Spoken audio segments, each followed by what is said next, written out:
Hello my dear बंस। आज इस video में बात करने वाली हूँ उन टिप्स के बारे में जो आपको आपके माइंड को शांत करने में हेल्प करने वाली है। कभी कभी ऐसा आता है ना, बस लगता है शांत हो जा भाई, क्या हो रहा है ये।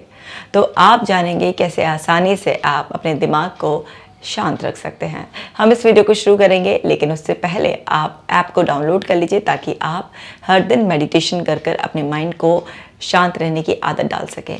Dear depression let's break up, जो कि एक मास्टरपीस है, ज़रूर पढ़े और पढ़ाइए। तो चलिए शुरू करते हैं। पहली है ब्रेथ। देखिए, हमारी सांस का और सोच का बहुत ही गहरा कनेक्शन है। आप सभी लोगों ने ज़रूर एक्सपीरियंस किया होगा कि जब भी आप दुखी होते हैं, बहुत गुस्से में होते हैं, चिड़चिड़ाए हुए होते हैं, जलन महसूस कर रहे होते हैं, उस टाइम पर आपका ब्रीदिंग पैटर्न बहुत ही अलग होता है। लेकिन जब भी आप खुश होते हैं, पॉजिटिव इमोशंस को फील कर रहे होते हैं, आप काम होते हैं, तो वहीं पर आपकी सांसें लंबी और गहरी हो जाती हैं। तो अपनी सांसों पर मास्टरी हासिल करना बहुत ज़रूरी है और उसके लिए क्या करना होगा, आपको हर दिन प्रैक्टिस करनी होगी। वैसे भी मैं अपनी हर वीडियो में बोलती हूँ ब्रीदिंग एक्सरसाइजेस कीजिए। तो आप जब अपनी ब्रीदिंग एक्सरसाइजेस डेली करेंगे या ज़रूरत पड़ने पर जब भी आप अपनी ब्रीदिंग पर फोकस करेंगे और आप उन्हें सांसों को लंबा और गहरा कर लेंगे, जब आप सांस लें तो आपका पेट फूले और जब आपकी सांस बाहर जाए तो वही पेट अंदर की ओर खींचे। ये है प्रकृति का नियम। जब आप अपनी सांसों को इस तरीके से रेगुलेट करेंगे तो आप देखेंगे कि आपका चिड़चिड़ाता हुआ, बकबक करता हुआ मन भी बिल्कुल शांत हो जाएगा। आप कभी भी ट्राई कर लीजिए। आपने मोस्ट कॉमनली सुना होगा ना, जब भी आप परेशान होते हैं, डीप ब्रीदिंग करो, स्ट्रेस को, एंग्जाइटी को रिलीज करने के लिए डीप ब्रीदिंग करो। वो इसीलिए कहा जाता है क्योंकि आपकी सांस और सोच का बहुत ज़्यादा गहरा कनेक्शन है। जबकि आपकी सांसें लंबी और गहरी होती हैं तो आपके अंदर ऑक्सीजन का फ्लो बहुत अच्छा होता है। और आप जानते ही हैं, जितना हमारे पूरे शरीर को ज़रूरत है उसका 20% तो हमारे दिमाग को ही ज़रूरत होती है। तो जितना ऑक्सीजन का लेवल अंदर बढ़ता है उतना जल्दी हमारा दिमाग शांत हो जाता है। तो अपनी ब्रीदिंग को हमें ठीक रखना बहुत ज़्यादा ज़रूरी है। दूसरा है वॉच फिश स्विम। देखिए, प्रकृति ने हमें इतने सुंदर सुंदर जीव दिए हैं ना, उसमें से एक ये है मछली। जब भी ऐसे बहुत सारे घरों में ऐसे होता है ना, एक्वेरियम होता है कि वहाँ पर ऐसे फ़िश तैरी होती हैं, लेकिन ज़रूरी नहीं कि अब सबके घर में हो या सबके आसपास कहीं पॉन्ड हो इस तरीके से कि जहाँ पर आप ऐसे फ़िश को तैरता हुआ देख सकें। आप क्या कर सकते हैं, एक छोटे से पॉट में पानी भरकर एक फ़िश लाकर अपने घर में रख सकते हैं। ये भी बहुत ज़्यादा स्ट्रेस को रिलीज़ करने में मदद करती है। जब भी आप कभी भी परेशान हो या नहीं भी परेशान हो, हर दिन आप 10 मिनट बस एक फ़िश को स्विम करते हुए देखें। ये इतनी सूदिंग एक्टिविटी है कि आपके माइंड को बिल्कुल रिलैक्स करेगी। या फिर उसके अलावा भी आप घर में कोई पेट कोई भी है ना, कुछ लोग जैसे पैरेट, रैबिट पालते हैं, कुछ लोग डॉग पालते हैं, तो किसी भी तरीके से आप कोई भी एनिमल के साथ भी ऐसे खेल सकते हैं। वो भी इसी तरीके का इफ़ेक्टिव आपको रिजल्ट्स देंगे। लेकिन अगर आप फ़िश ला सकते हैं अपने घर में, तो आप देखिए कि फ़िश को चलता हुआ, उसकी हरकतें करता हुआ देखकर आपका मन बिल्कुल गदगद हो जाएगा और ये आपको रिलैक्स होने में बहुत ज़्यादा मदद करेगी। इसी तरह से एक्सरसाइज करना बहुत इंपॉर्टेंट है। जब आप भागते हैं, दौड़ते हैं, स्ट्रेचिंग करते हैं, किसी भी तरीके की फिजिकल एक्सरसाइजेस करते हैं तो उससे एंडोर्फिन लेवल बहुत अच्छे हो जाते हैं हमारे अंदर, जो कि नेचुरली हमें रिलैक्स रहने में मदद करते हैं। यानी कि बॉडी में पॉजिटिव वे में मूवमेंट होना बहुत ज़्यादा ज़रूरी है। आजकल लोग बहुत ज़्यादा पैसिव लाइफस्टाइल में चले गए हैं। ज़्यादातर टाइम बैठे रहते हैं, टीवी देखते रहेंगे, खाते रहेंगे, या मोस्टली सिटिंग जॉब होता है। तो अभी हमारा इतना मूवमेंट हो नहीं पाता है, तो हमारे अंदर एंडोर्फिन लेवल्स उतने अच्छे नहीं होते हैं। अब देखिए, कभी भी आप रनिंग करते हैं उसके बाद आप कितना अच्छा फील करते हैं ना, आप डांस करते हैं उसके बाद कितना अच्छा फील करते हैं, आपको स्पोर्ट खेलते हैं उसके बाद कितना अच्छा फील करते हैं, क्योंकि सब में फिजिकल मूवमेंट होता है और एक्सरसाइज हो जाती है। तो जो भी आपको पसंद हो, जो भी आपकी समय के अनुसार, शरीर की क्षमता के अनुसार और जो भी आपकी परिस्थितियों के अनुसार अनुकूल हो, उस हिसाब से आप ज़रूर एक्सरसाइजेस डेली करें। कम से कम आपको 30 मिनट एक्सरसाइज ज़रूर करनी है। इससे आपके अंदर हैप्पी हार्मोन्स का लेवल हमेशा अच्छा रहेगा और आप नेचुरली रिलैक्स रहेंगे, आपका दिमाग एकदम शांत रहेगा। ऐसे लिसन टू म्यूज़िक सुनना अपने आप में एक थेरेपी का काम करता है। लेकिन जब हमारा मन परेशान हो, कौन से गाने सुने? क्या दुख भरे गाने सुने? और दुखी हो जाएंगे, मन और चिड़चिड़ा जाएगा। उस वक्त आपको सूदिंग म्यूज़िक सुनना होता है। जितना सूदिंग म्यूज़िक आप सुनते हैं उतना ज़्यादा माइंड रिलैक्स होता है ना। जैसे आपको यूट्यूब पे बहुत ही कॉमनली मिल जाएगा, टिबेटन म्यूज़िक मिल जाएगा, कोई भी से तबले का, हमारे सितार का, ना किसी भी तरीके से कोई गिटार या फिर नेचर का, रेनफॉल का, बर्ड्स चर्पिंग, नेचर का कोई भी साउंड। तो इस तरीके के जो सूदिंग म्यूज़िक होते हैं वो हमारे माइंड को बहुत रिलैक्स करते हैं। सिंपली आंखें बंद कीजिए, आराम से बस बैठ जाइए। आपकी कानों में वो जो म्यूज़िक सुनाई देगा आपको, वो ऐसा लगेगा जैसे कि कोई लोरी सुना रहा है और आपको थपथपा कर सुला रहा है। इतना ज़्यादा आपके माइंड को रिलैक्स कर देगा। बस आपका म्यूज़िक सिलेक्शन बहुत अच्छा होना चाहिए। इसी तरह से हेल्प समवन, जब भी हमारा मन परेशान होता है तो हमारे मन में ना थॉट्स का एक लूप बन जाता है। उस लूप को ब्रेक करने के लिए अगर हम किसी दूसरे पर अपना फोकस डाल दें, किसी दूसरे की लाइफ की प्रॉब्लम को सॉल्व करें, किसी भी तरीके से उसे हेल्प करें, तो इससे क्या होता है, हमारे मेंटल पैटर्न्स ब्रेक होते हैं, क्योंकि हमारा फोकस शिफ्ट हो जाता है हमसे किसी दूसरे पे। दूसरा, हमारा कॉन्फिडेंस बहुत बढ़ता है। जब भी हम किसी दूसरे की मदद करते हैं, उसकी कुछ प्रॉब्लम सॉल्व करने में उसको हेल्प कर रहे होते हैं, तो साथ के साथ वो सब कुछ हमारा दिमाग भी सीख रहा होता है। तो जब हमारा दिमाग ये सब चीज़ें सीख रहा होता है कि यस, प्रॉब्लम को सॉल्व किया जा सकता है, तो वहाँ पर कॉन्फिडेंस गेन करता है। और आप भी देखेंगे जिस प्रॉब्लम का आपको भी सोल्यूशन नहीं मिल पा रहा था, आप ओवर थिंक कर रहे थे, परेशान हो रहे थे, उसके सोल्यूशंस पॉप अप होने लग जाएंगे। क्योंकि हम बेस्ट तब होते हैं जब हम किसी दूसरे को कोई सलाह देते हैं। तो दूसरों की मदद करने से आपकी खुद की भी मदद हो रही है और प्लस आपको दुआएं भी मिलती हैं। आप जानते ही ना, अगर आप किसी की प्रॉब्लम सॉल्व कर देते हैं तो लोग कितनी ब्लेसिंग्स देते हैं। और आज की तारीख में हम सबको ढेरों ब्लेसिंग्स की ज़रूरत होती है, तो ज़रूर लोगों की मदद कीजिए। इसी तरह से गो आउटडोर्स, घर में पड़े रहेंगे, है ना। सो आज के तारीख में लोग ना अपने आप के लिए खुद ही जेल चुन लेते हैं। बड़ा मज़ा आता है उन्हें हर समय घर में पड़े रहने में, अपने आप को इस तरीके से पूरा कैद कर लेने में। नहीं, बाहर निकलिए। दिन में कम से कम 1 से 1.5 घंटे आपका ऐसा होना चाहिए जहाँ पर आप बाहर कनेक्ट होने का आपको मौका मिल रहा है। क्योंकि जब भी आप बाहर जाते हैं, आप लोगों के आसपास अपने आप को देखते हैं, आप अलग अलग लोगों को अलग अलग तरीके से बिहेव करते हुए देखते हैं। आप उनसे कनेक्टिविटी फील करें या फिर आपसे उनसे कोई कनेक्टिविटी फील ना हो, इससे कोई ख़ास फ़र्क नहीं पड़ता। आप कहाँ पर जाना चूज़ कर रहे हैं, ये ज़रूर इम्पॉर्टेंट है। जैसे फॉर एग्ज़ाम्पल, अगर आप किसी ऐसे ग्रुप में उठते बैठते हैं जहाँ पर नेगेटिव लोग हैं, तो वहाँ पर आपका आउटडोर एक्टिविटीज़ का भी कोई मतलब नहीं बनेगा।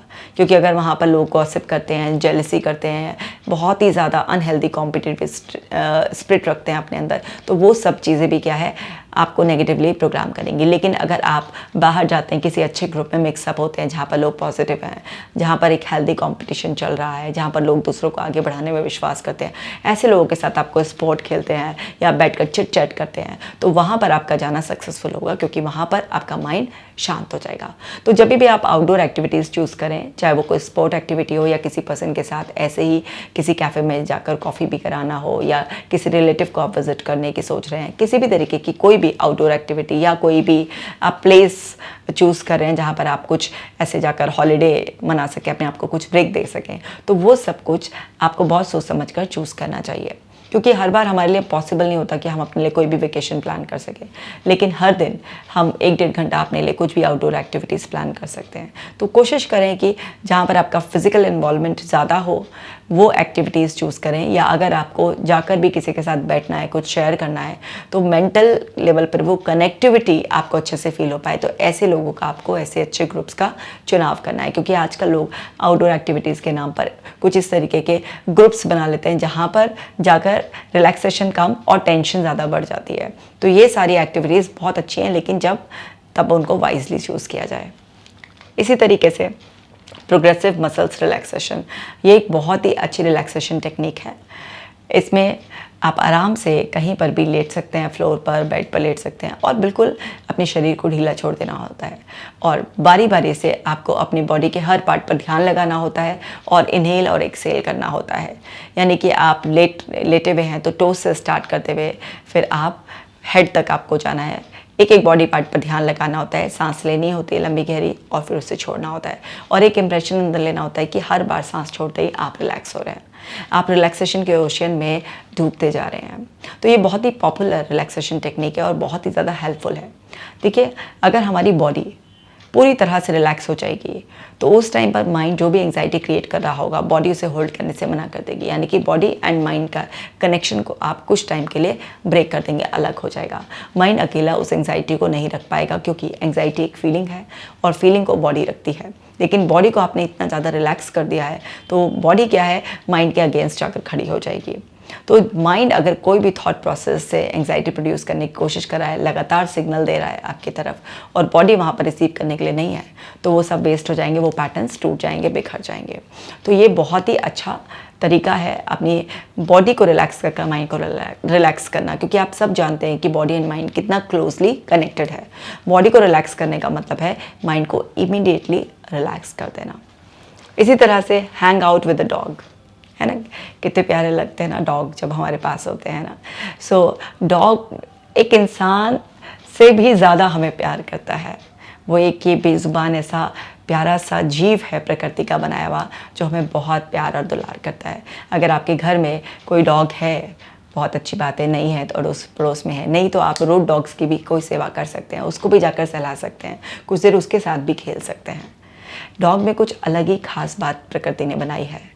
इनके साथ खेलकर एकदम सारा स्ट्रेस रिलीज़ हो जाता है, माइंड एकदम शांत हो जाता है। चलिए, अगर आपको किसी वजह से आप डॉग्स के साथ फैमिलियर नहीं है, कनेक्टेड फील नहीं करते हैं, तो आप अपने घर में पैरट ही ले आइए, रैबिट ले आइए, कोई भी इस तरीके का वो ले आइए। आप देखेंगे कि आपको बहुत ज़्यादा मज़ा आएगा। चलिए, आप खेल भी नहीं सकते, आपको किसी तरीके का कोई फियर भी है, आप दूर से बस उनकी एक्टिविटीज़ को ऑब्जर्व कीजिए, उससे भी आपको रिलैक्स मिल जाएगा। या जो भी एनिमल लवर्स हैं, आप उनसे पूछ कर तो देखिए कि कितना अच्छा लगता है। और कुछ नहीं तो आप गाय की सेवा कर लीजिए। आप जब गाय की सेवा करेंगे, गाय हमारी माँ है ना, दुलार देती है हमें। गाय को अनेकों औषधि गुण के साथ प्रकृति ने बनाया है। आप गाय की सेवा भी कर सकते हैं। तो किसी भी तरीके से आप एनिमल्स के जब टच में रहते हैं, तो वो आपको बहुत ही ज़्यादा हेल्पफुल सूदिंग थेरेपी जैसा काम करता है। आप कर तो देखिए, आपको पता चलेगा कि ये कितना ज़्यादा इफ़ेक्टिव है। इससे आपका माइंड तुरंत रिलैक्स हो जाता है। आपको समझ में आता है कि प्रकृति ने इतने अलग अलग तरीके के जीव बनाए हैं, बस हम ही टेंशन लिए घूम रहे हैं, बाकी सारे के सारे बेफिक्रे घूम रहे हैं। तो कुछ टाइम के लिए जब हम इस रियलाइजेशन मोड में जानते हैं कि इतना टेंशन लेकर भी क्या करना है, चिल या रिलैक्स, तो वहाँ पर हमारी प्रॉब्लम सॉल्व होना स्टार्ट हो जाती है। इसी तरह से गाइडेड इमेजिनरी, हम सब ह्यूमंस के पास वरदान है ना इमेजिनेशन का, कि हम कल्पनाशील हैं, कल्पना कर सकते हैं, हम ह्यूमंस आगे के बारे में सोच सकते हैं। अब आपकी लाइफ में जो भी प्रॉब्लम चल रही है, आपका दिमाग जिस भी वजह से आपके साथ ना लड़ाई झगड़ा कर रहा है, जो भी आपके फालतू की टेंशन दिमाग में घूम रही है और आपका मन अशांत हो गया है, आप सिंपल सा गाइडरी इमेजिनरी से उसको ऐसा भी इमेजिन कर सकते हैं कि आपके दिमाग से वो सारी की सारी टेंशन जो है ना एक काले धुएं के रूप में निकल रही है, और आपके दिमाग से वो निकल कर एक बॉल का रूप ले रही है, और आपने उसे अपने हाथ में पकड़ा और बहुत दूर फेंक दिया आपने, मतलब वो चली गई आपके अंदर से। इस तरीके की इमेजिनेशन भी, या इस तरीके से भी ना कि वो टेंशन के बबल आपके अंदर से निकल रहे हैं और आप खेल रहे हैं, इस तरीके से आप उन्हें फोड़ रहे हैं, जैसे बच्चे खेलते हैं ना ऐसे। या फिर आप सारी टेंशन के बबल्स को ना अपने मुंह से निकाल रहे हैं, इस तरीके से बबल्स निकल रहे हैं और आप उनके साथ खेल रहे हैं, फोड़ रहे हैं उन्हें। इस तरीके की इमेजिनेशन भी आप कर सकते हैं। और जब देखें कि अरे अब वो बबल्स निकलने बंद हो गए हैं और आप रिलैक्स हो गए हैं, फिर देखें अपने आप को कि कितना रिलैक्स है आप, कितना मुस्कुरा रहे हैं, बहुत ही अच्छा फील हो रहा है, बॉडी माइंड एकदम रिलैक्स है। अपने आप को नाचते गाते हंसते गुनगुनाते देखें, गोल गोल घूमते हुए देखें, उछलते हुए देखें, किसी भी तरीके से इस तरह की इमेजिनेशन को क्रिएट करें। आप जानते हैं कि हमारा सबकॉन्शियस माइंड इमेजिनेशन रियलिटी को एक ही मानता है। जब आप अपनी इमेजिनेशन में ये सब चीज़ें करेंगे जो आप वास्तव में चाहते हैं, जो स्टेट आप अचीव करना चाहते हैं, उस स्टेट को बस इमेजिन कर लीजिए, तो वहाँ पर वही सेम केमिकल रिएक्शंस आपके अंदर होने लग जाएंगे, और जो आपका माइंड अभी तक चिड़चिड़ कर रहा था वो माइंड एकदम रिलैक्स हो जाएगा। 10 से 15 मिनट की इमेजिनेशन आपके माइंड को बिल्कुल रिलैक्स कर देगी। आप कर तो देखिए, ये बहुत ही ज़्यादा इफेक्टिव है। बस ये आप पर डिपेंड करता है कि आप कितने अच्छी तरीके से अपने आप को स्क्रिप्ट सुनाते हैं।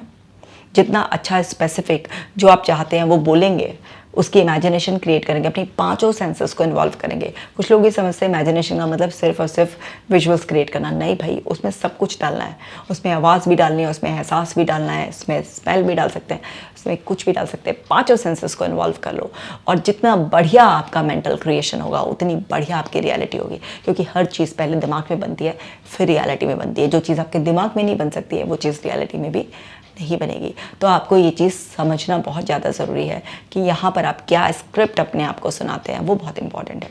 अब देखिए, गाइडेड मेडिटेशन इसीलिए बहुत इफेक्टिव होते हैं।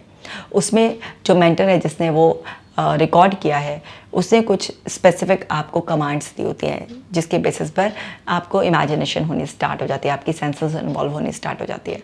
और एक गाइडेड मेडिटेशन के थ्रू, हिप्नोथेरेपी में भी ऐसे होता है कि हिप्नोथेरेपिस्ट जो है ना आपको कुछ ऐसे सजेशंस देते हैं, इमेजिनेशन कराई जाती है जिससे कि सबकॉन्शियस माइंड को वो रियलिटी लगने लगती है और नए पैटर्न्स डेवलप हो जाते हैं। तो ये सभी बहुत ही ज़्यादा इफेक्टिव है, आप घर बैठे भी इसको ट्राई कर सकते हैं। ये मोस्ट इफेक्टिव टेक्निक है माइंड को एकदम रिलैक्स करने की, इंस्टेंट रिलैक्स करने की। ऐसे ही हठ योगा, योग करने से सारे रोग दूर रहते हैं, आप तो जानते ही हैं। हर इंसान को प्रतिदिन योग ज़रूर करना चाहिए। हाँ, अपनी शरीर की जो सामर्थ्य है उसका ध्यान ज़रूर रखें, क्योंकि अगर आपको ऑलरेडी कुछ बहुत सीवियर हेल्थ इश्यूज़ हैं उस टाइम पर आप कुछ योगासन्स करेंगे तो आपको कुछ प्रॉब्लम हो सकती है। लेकिन अगर आप किसी योगा ट्रेनर के डायरेक्शन में ये सब चीज़ें करेंगे तो उसके बेनिफिट ही बेनिफिट हैं। या आप खुद भी अगर जानते हैं, कई सालों की प्रैक्टिस है, योग आपको निरोग रखता है शरीर और मन दोनों स्तर पर। तो आपको प्रतिदिन योग ज़रूर करना है, क्योंकि बॉडी में जब वो योगासन्स की वजह से स्ट्रेच आते हैं, एक पर्टिकुलर मूवमेंट होता है, तो उस सब से हमारे चक्रास बैलेंस होते हैं।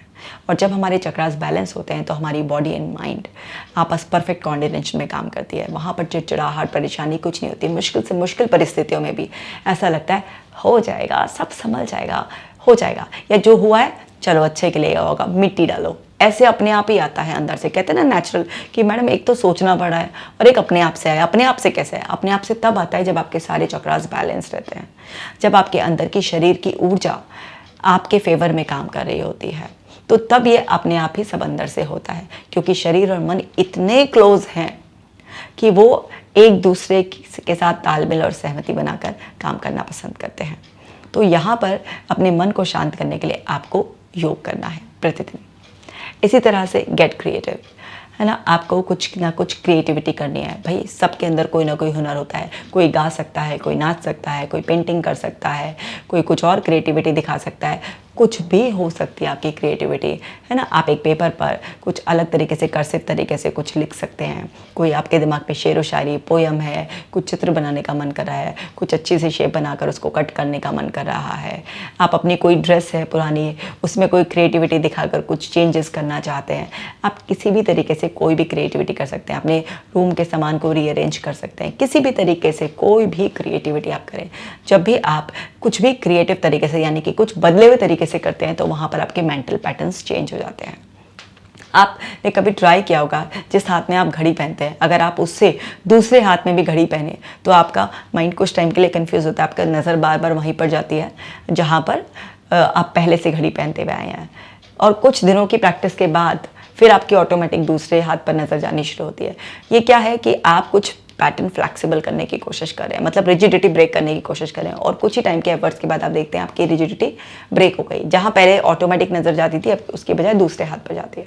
तो जब भी आप कुछ क्रिएटिव करते हैं, कुछ चेंज करते हैं, तो आपके माइंड में फ्लेक्सिबिलिटी आती है। और वो फ्लेक्सिबिलिटी ऐसा नहीं कि एक बार करते ही ऐसे आ जाएगी, लेकिन जब आप रोज़ कुछ ना कुछ क्रिएटिविटी करते हैं तो आपके माइंड को एक स्ट्रॉन्ग मैसेज जाता है कि आप एक फ्लेक्सिबल पर्सन हैं, आप चेंज चाहते हैं। ये नहीं कि अड़ियल घोड़े की तरह एक ही जगह अड़ गए हैं। तो कुछ ना कुछ क्रिएटिव एक्टिविटीज़ हर इंसान को करती रहनी चाहिए, ताकि माइंड को ये आदत पड़ी रहे पैटर्न्स को ईजिली फ्लेक्सिबल करने की। इसी तरीके से टेक अ ब्रेक। भाई कई बार क्या होता है, कुछ काम नहीं कर रहा होता, सिर्फ और सिर्फ एक ब्रेक चाहिए होता है। साइलेंस में चले जाओ। अब क्या होता है, वैसे एनवायरनमेंट में साइलेंस क्रिएट कर लिया, लेकिन मन में फिर भी साइलेंस नहीं है। लेकिन कोई बात नहीं, शरीर से बिल्कुल ऐसे पड़ जाओ, बिल्कुल एक ब्रेक ले लो कि नहीं, अभी ना किसी से मिलना है, ना कुछ सुनना है, ना कुछ करना है। सिर्फ और सिर्फ मैंने अपने आप को स्टिल मोड में डाल देना है। ब्रेक। कई बार ऐसा होता है ना, प्रॉब्लम का सोल्यूशन नहीं मिल रहा है, काम नहीं बन पा रहा है, तो एक ब्रेक हमें रीजनरेट कर देता है। अब उस ब्रेक को आप कैसे लेते हैं, आपकी मर्जी है। उस ब्रेक में आप 1-2 दिन के लिए कहीं गायब हो जाते हैं। अब गायब होने का ये मतलब मत निकाल लेना कि घर वालों को बिना इन्फॉर्म करे ही गायब हो गए, फिर वो टेंशन और बढ़ जाएगी। गायब होने का मतलब होता है कि वर्क से डिस्कनेक्ट होकर आप अपने ही एक फ्री जोन में चले गए हैं। अब आप वहाँ पर थोड़ा ज़्यादा रेस्ट ले रहे हैं, या आप जस्ट कॉफ़ी के साथ साथ अपनी कोई बुक पढ़ रहे हैं, है ना, ऐसे ही नेचर में बैठे बैठे टाइम स्पेंड कर रहे हैं। आपके अपने खुद के कोई भी क्रिएटिव आइडियाज़ हो सकते हैं। कुछ भी किसी भी तरीके से जो आपको रिलैक्स करे, उस तरीके से आप अपना ब्रेक ले सकते हैं। जब ब्रेक के बाद, क्योंकि आपके अंदर आपको पता भी नहीं है, एक एक सेल की याददाश्त होती है और आप जानते हैं कि वो जो उस मेमोरी उस टाइम पर आपको कंट्रोल करे हुए है। जैसे ही आप एक ब्रेक लेते हैं, जब आप कुछ और करते हैं या कई बार कुछ नहीं भी करते हैं, उस सब से अंदर आपके बॉडी एंड ब्रेन के लेवल पर चेंजेस होने स्टार्ट हो जाते हैं। तो आप बेसिकली एक जोन से बाहर निकल जाते हैं, आपका जोन शिफ्ट हो जाता है। तो ब्रेक लेना बहुत ही ज़्यादा इफेक्टिव है। आप में से बहुत सारे लोगों ने जब भी कभी भी अपने काम से या अपने रूटीन से ब्रेक लिया होगा, आप हमेशा फ्रेश होकर लौटे होंगे। अब देखिए कि इसीलिए एक ना छुट्टी मिलती है हमको हफ्ते में कि हाँ भाई, एक हफ्ते में एक बार आपने ब्रेक मिल गया है, अब आप ना दोबारा से रिचार्ज हो गए हैं, मोटिवेटेड हो गए हैं अपने काम को अच्छे से करने के लिए। तो ब्रेक बहुत ही ज़्यादा इम्पॉर्टेंट है। कई बार सिंपल एक ब्रेक ही आपके माइंड को शांत कर देता है। इसी तरह से डिग इन द डर्ट। आजकल क्या हो गया है कि हम ना बस अपने ही एक जोन में घर में पड़े रहना चाहते हैं, मदर नेचर के पास जाना ही नहीं चाहते हैं। जिसने हमें बनाया उसी की गोद में जाने में हमें बहुत आलस आता है। लेकिन जब भी आप नेचर के क्लोज जाते हैं, आप कुछ मिट्टी के संपर्क में आते हैं, वहाँ पर पानी, हवा, धूप सबके संपर्क में आप आते हैं, तो वहाँ जो हमारा बनाने वाला है, जो हमारा क्रिएटर है, जब हम उसी की शरण में चले जाते हैं, उसी की गोद में अपने आप को सरेंडर कर देते हैं, तो भाई जो भी आप में डिफेक्ट आया है वो तो पूरा का पूरा ठीक होना ही है, 100% तय है। भले ही आपको कोई गोली या कोई और प्रोसीजर ठीक करे ना करे, लेकिन अगर आप नेचर में जाकर अपने आप को सरेंडर कर देते हैं तो वहाँ से तो आपका ठीक होना तय ही है। तो जाइए, मिट्टी में हाथ वाथ डालिए, कुछ बच्चों जैसी हरकतें कीजिए, कभी अपने बदन पर लपेट लीजिए, कभी पानी के साथ खेलिए, है ना, धूप में लेट जाइए, शैतानियाँ करिए, मिट्टी के घर बनाइए, खूब अच्छी तरीके से किसी भी तरीके से पेड़ पौधों के करीब जाइए, उनसे बतियाइए थोड़ी देर जाकर, अपने हाथ पैर सब पूरा बदन भी सान लीजिए, मतलब बिल्कुल बच्चे हो जाइए। आप देखेंगे कि क्या कमाल की थेरेपी दी है। क्या ऐसा लग रहा है कि जैसे किसी ने गोद में लेकर इतना दुलार कर दिया है कि बस सर से लेकर पाँव तक का सारा बोझ ही उतार दिया है। आपको बिल्कुल ऐसा महसूस होगा। आप कर तो देखिए। आप सिर्फ और सिर्फ रोज़ाना 15 मिनट पेड़ पौधों के साथ टाइम स्पेंड कीजिए, मिट्टी में हाथ डालिए, जो सूरज की नन्ही नन्ही किरणें अपने बदन पर पड़ने दीजिए, हवा का एहसास तो करिए। आपको पता चलेगा कि खुले आकाश को देखने से ऐसा लगेगा कि जैसे ऊपर से आशीर्वाद आपके ऊपर बरस रहा है। करिए तो सही, करने से पता चलेगा ये बेस्ट वर्क करता है। सारी टिप्स बहुत अच्छी हैं, लेकिन ये तो सबसे ज़्यादा फास्ट आपको हील करता है और बेस्ट थेरेपी का काम करता है। इसी तरह से प्रेयर, कहते हैं ना, सुना भी होगा ना एक डायलॉग, जब दवा भी काम नहीं करती है तो दुआ काम करती है ना। जब आप प्रार्थना करते हैं, किसी के लिए भी दुआ करते हैं, किसी भी सेंस में अपनी करुण पुकार उस परम पिता परमेश्वर तक पहुंचाते हैं, तो आपका कल्याण ही कल्याण होता है। हमको सबको प्रतिदिन प्रेयर करनी चाहिए, प्रार्थना करनी चाहिए, है ना। जिस भी आप धर्म के हैं, ऊपर वाले की इबादत आपको ज़रूर करनी चाहिए। तो जब आप प्रेयर करते हैं तो नॉर्मली हम अपने हाथों को इस तरह से मिलाते हैं, यहाँ पर हमारे ब्रेन पॉइंट्स होते हैं। जब हम प्रेयर में अपने हाथों को इस तरीके से मिलाते हैं तो अब हमारा जो राइट हैंड है वो हमारी लेफ्ट हेमिस्फीयर से, और जो लेफ्ट है वो राइट से कनेक्टेड है। तो यहाँ पर आपने मिलाया तो ब्रेन की बैलेंसिंग हो गई। अब आपने इसको अपने हार्ट चक्र के पास रखा और आप उस वक्त पॉजिटिव वर्ड्स बोल रहे हैं, तो आपका हार्ट चक्र एनर्जाइज हो रहा है। और आप जब भी प्रेयर करते हैं, आप उस अज्ञात शक्ति को मानते हैं, तो आप यूनिवर्स की एनर्जी से कनेक्ट हो जाते हैं। और आपने सारे सकारात्मक शब्द बोले तो आपके आसपास का ऑरा क्लीन हो गया। आपने पूरे विश्वास से अपने आप को इस यूनिवर्स से जोड़ लिया। तो वो अदृश्य शक्ति जो हम सबको चला रही है, वो अपने आशीर्वाद को आपकी तरफ भेजेगी और आप रिसीव करने के लिए तैयार हैं। तो ये जो पोस्चर होता है, ये क्या होता है, रिसीव करने वाला होता है ना, कि मैं तैयार हूँ। उस टाइम पर आप ग्रहण करने के लिए तैयार होते हैं। अब आप देखिए, इसी के क्लोज आपका थ्रोट चक्रा भी है। आप इस तरीके से नमस्कार भी करते हैं झुककर, तो आप अपने आज्ञा चक्रा को भी, है ना, अपने सहस्त्रधार को भी, आप मतलब पूरी बॉडी में एक एक सेल में वो पॉजिटिव एनर्जी आपकी आ जाती है। तो प्रेयर में इतनी शक्ति है। जब आप प्रार्थना करते हैं और दिल से प्रार्थना करते हैं, पूरे विश्वास के साथ आप प्रार्थना करते हैं, तो आपकी प्रार्थना को ज़रूर सुना जाता है। आप कर तो देखिए। जो भी लोग स्पिरिचुअलिटी में बिलीव करते हैं, जो भी लोग अपने रिलीजन को बहुत अच्छी तरीके से फॉलो करते हैं, अंधविश्वास से हमेशा बचना चाहिए, विश्वास ज़रूर होना चाहिए। तो जो भी लोग उस परम शक्ति में विश्वास रखते हैं, चाहे वो उसे किसी भी रूप में पहचानते हो, उनका हमेशा कल्याण ही कल्याण होता है। आपने देखिए, ऐसे लोग हमेशा आपको शांत मिलते हैं। लेकिन जो प्रेयर भी कोई भी इस तरीके का काम भी सिर्फ दिखावे के लिए करते हैं, फॉर्मेलिटी के लिए, भाग दौड़ में जल्दी जल्दी, उनका तो कुछ नहीं हो सकता। लेकिन जो लोग भी सरलता से थोड़ी देर रुक कर उस परम शक्ति से अपने आप को कनेक्ट करते हैं, उनका दिमाग हमेशा शांत रहता है। तो आपको भी उसी सच्चे भाव से कनेक्ट होना है और प्रतिदिन प्रेयर करनी है, और फिर देखिए क्या मैजिक होता है आपकी ज़िंदगी में। उम्मीद करती हूँ बहुत अच्छी तरीके से ये सारी टिप्स आपको समझ में आ गई होंगी और आपको पता चल गया कि आपको क्या करना है। और अभी भी आप नहीं करें तो फिर भाई मेरा कुछ नहीं जाता, इस पे समझ ही गए होंगे, है ना, आप ही का घाटा है।